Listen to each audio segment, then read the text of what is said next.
Welcome to all of you. In previous session, we have started with the structure of agents. In that session, we have discussed about the agent program, the table-driven agent, the different types of agents like simple reflex agent, model-based reflex agent, goal-based agent, utility-based agent, and learning agent. So we have explained the simple reflex agent in previous session. So we will start or proceed our discussion with the remaining types of agents. Firstly, we are going to see the model-based reflex agent. The most effective way to handle partial observability is for the agent to keep track of the part of the world that it can't see.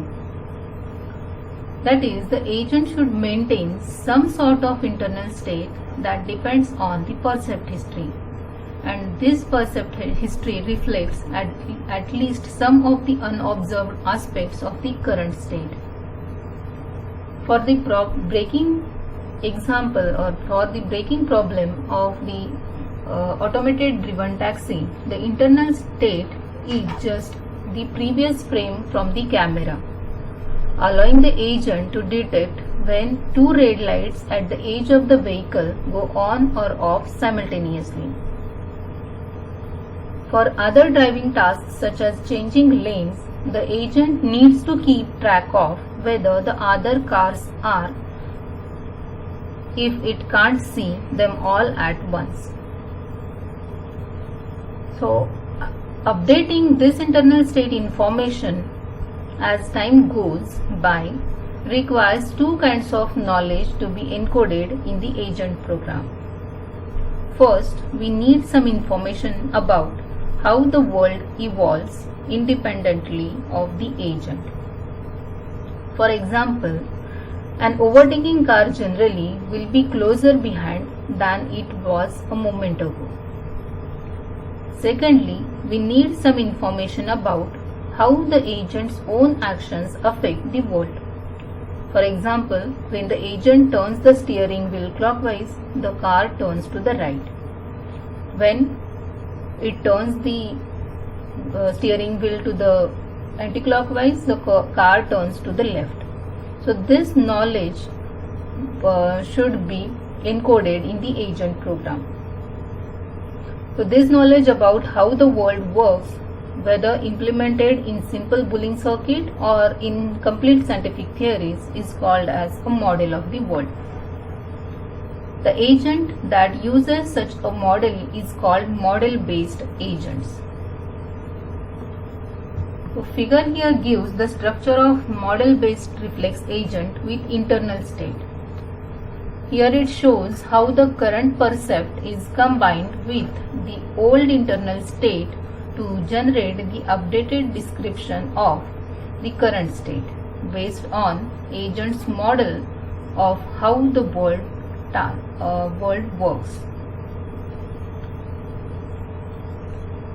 Here the model-based agent is shown. Okay, so agent takes the perceptions from the environment through the sensors, and it is nothing but what the world is like now. So depending upon the old perceptions or old internal state, okay, the decision is taken to be what action I should do now. Okay, and here the condition action rule is followed and action is performed, which is provided to the environment. So this is nothing but the model-based reflex agent.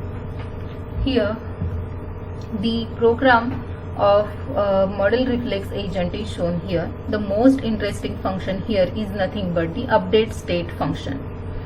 Here it considers the state, action, percept and model of the agent. So here the details of how models and states are represented vary depending on the type of environment and the particular technology used in the agent design. So regardless of kind of representation used, it is possible for the agent to determine the current state of a partially observable environment exactly. Instead, the box labeled "What the world is like now" represents the agent's best guess. For example, an automated taxi may not be able to see around the large truck that has stopped in front of it and can only guess about what may be causing the holdup. Thus, uncertainty about the current state may be unavoidable, but the agent still has to make a decision here. We proceed our discussion with the next type of agent, that is goal-based agent. Knowing something about the current state of environment is not always enough to decide what to do. For example, at a road junction, the taxi can turn to the left or it can turn to the right or it may go straight. The correct decision depends on whether the taxi is trying to get to, that is, what is its destination. In other words, as well as a current state description, the agent needs some sort of goal information that describes the situation that are desirable. It is at the passenger's destination. The agent program can combine this with the model to choose actions that achieve the goal. Figure here shows the goal-based agent structure. Here, this is the model. This is a model-based goal-based agent. It keeps the track of the world state as well as a set of goals it is trying to achieve, and chooses an action that will lead to the achievement of its goal. So here is the model and here are the goals. So it will combine it together to find out what action I should do now, and that action will be performed, and provided to the environment. Sometimes goal-based action selection is straightforward. For example, when the goal satisfaction results immediately from a single action. Sometimes it will be more tricky. For example, when the agent has to consider long sequence of twists and turns in order to find a way to achieve the goal. Search and planning are the subfields of AI devoted to find action sequences that achieve the agent's goals. Here we have to notice that decision making of this kind of fundamentally different from the condition action rules described earlier, in that it involves consideration of the future, both what will happen if I do such and such, and will that make me happy in the reflex agent designs.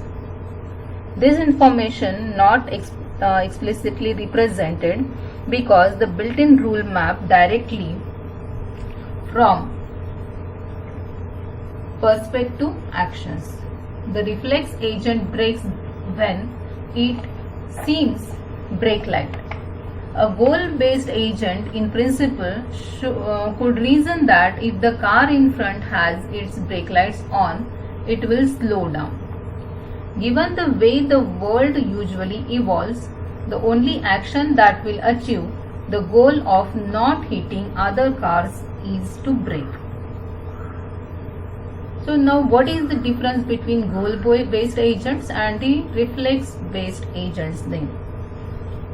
Although goal-based agent appears less efficient, it is more flexible because the knowledge that supports its decision is represented explicitly and can be modified.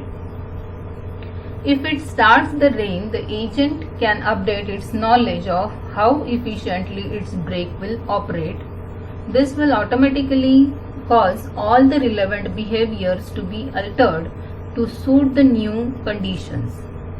For the reflex agent, on the other hand, we would have to rewrite many condition action rules.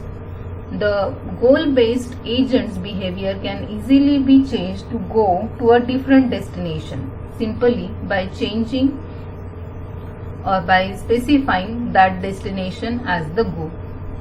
The reflex agent's rules for when to turn and when to go straight will work only for a single destination. they must all be replaced to go somewhere new. Okay, so this is the difference in between goal-based agent and the reflex-based agent. The next type of agent is the utility-based agent. The goals alone are not enough to generate high-quality behavior in the most environments.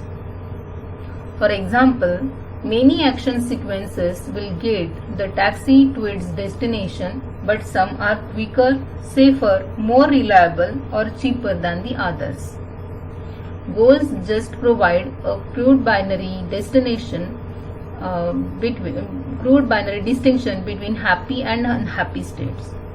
The more general performance measure should allow a comparison of different world states according to exactly how happy they would make the agent. Because happy does not sound very scientific, economists and computer scientists use the term utility instead of the happy. So happy is nothing but the utility, that is the quality of being useful. We have already seen that the performance measure assigns a score to any given sequence of environment state. So it can easily distinguish between more and less desirable ways of getting to taxi's destination. An agent's utility function is essentially an internalization of the performance measure. If the internal utility function and the external performance measure are in agreement, then an agent that chooses action to maximize its utility will be rational according to the external performance measure. Okay, so figure here shows the utility-based agent. A model-based utility-based agent is shown in the figure. So here the utility is provided as well as the model is also provided, which includes state, how the world evolves and what my actions to do. Okay, so it uses the model of the world along with a utility function that measures its performance among states of the world. Then it chooses the action that leads to the best explicit utility. When expected utility is computed by averaging over all possible outcome states weighted by the probability of the outcomes. Okay, so whatever will be the utility means depending upon the outcome it will be utilized.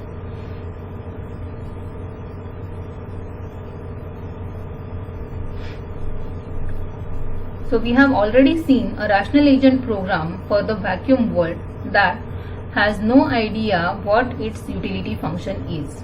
But like goal-based agent, the utility-based agent has many advantages in terms of flexibility and learning. So furthermore, in two kinds of cases, goals are inadequate, but a utility-based agent can still make rational decisions. First, when there are conflict goals, only some of which can be achieved. For example, speed and safety. The utility function specifies the appropriate trade-off. Means whether we have to control the speed or there should be the necessity of safety. Then here the utility function specifies whether we have to slow down the speed and we have to achieve our safety or not. Then second, when there are several goals that the agent can aim for, none of which can be achieved with certainty, utility provides a way in which the likelihood of success can be weighted against the importance of the goals. Technically speaking, the rational utility-based agent chooses the action that maximizes the expected utility of the action outcomes. That is, the utility the agent expects to derive on average given the probabilities and utilities of each outcome. The next type is the learning agents. Turing in 1950 considers the idea of actual programming his intelligent machines by hand. The method he proposes to build learning machines and then to teach them.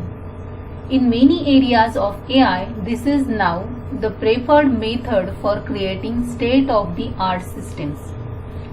Learning has another advantage, that it allows the agent to operate in initially unknown environments and to become more competent than its initial knowledge. In this section, we briefly introduce the main ideas of learning agents. The learning agent can be divided into 4 conceptual components as shown in the figure. This is the general learning agent. The most important distinction is between the learning element, which is responsible for making improvements, and the performance element, which is responsible for selecting external actions. The performance element takes it in percepts and decides on actions. The learning element uses feedback from the critic on how the agent is doing and determines how the performance element should be modified to do better in the future. The design of the learning element depends on the design of the performance element. When trying to design an agent that learns a certain capability, the first question is, what kind of performance element will my agent need to do this once it has learned now? Given an agent design, learning mechanisms can be constructed to improve every part of the agent. The critic tells the learning element how well the agent is doing with respect to a fixed performance standard. The critic is necessary because the percepts themselves provide no indication of the agent's success. The last component of the learning agent is the problem generator. It is responsible for suggesting actions that will lead to new and informative experiences. The point is that if the performance element had its way, it would keep going the actions that are best, giving what it knows. But if the agent is willing to explore a little and do some perhaps suboptimal actions in the short run, it might discover much better actions for the long run. The problem generator's job is to suggest these explanatory actions. This is what scientists do when they carry out experiments. To make the overall design more concrete, we will consider the example of automated taxi. The performance element consists of whatever collection of knowledge and procedures the taxi has for selecting its driving actions. The taxi goes out on the road and drives using his performance element.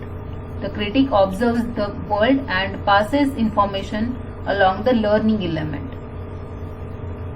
The learning element can make changes to any of the knowledge component. The simplest cases involve learning directly from the percept sequences. So this is nothing but the learning agent. So in this session, we have discussed about the model-based reflex agent, goal-based agent, utility-based agent, and the learning agent. Thank you.